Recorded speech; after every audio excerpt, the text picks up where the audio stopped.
तर दुसरीकडे इराणच्या निशाण्यावर समुद्रातील ऑइल टँकर्स होते। इराणकडून जगभरातील कच्च्या तेलाचा पुरवठा रोखण्याचा प्रयत्न केला गेला। हॉर्मुझ नंतर सोमवारी ओमानच्या आखातात जहाजावर हल्ला करण्यात आला। ओमान आखातातील हल्ल्यामध्ये एका भारतीयाचा मृत्यू झाल्याचं देखील समजलं।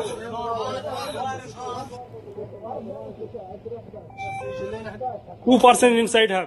कोणत्या देशांना या संदर्भात या युद्धाचा फटका बसणार आहे आपण पाहूया।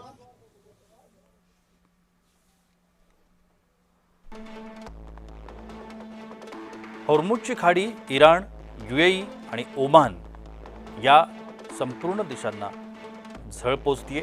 हॉर्मुझच्या खाडीमधून जगभरामध्ये 20% तेल पुरवठा करण्यात येतो। दररोज 1,70,00,000 बॅरलचा पुरवठा या ठिकाणाहून होतो। भारत 60% तेल हे मध्य पूर्वेतून त्या ठिकाणी येतं।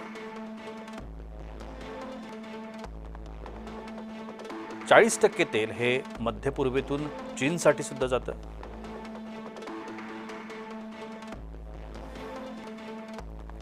75% तेल हे मध्य पूर्वेतून येतं।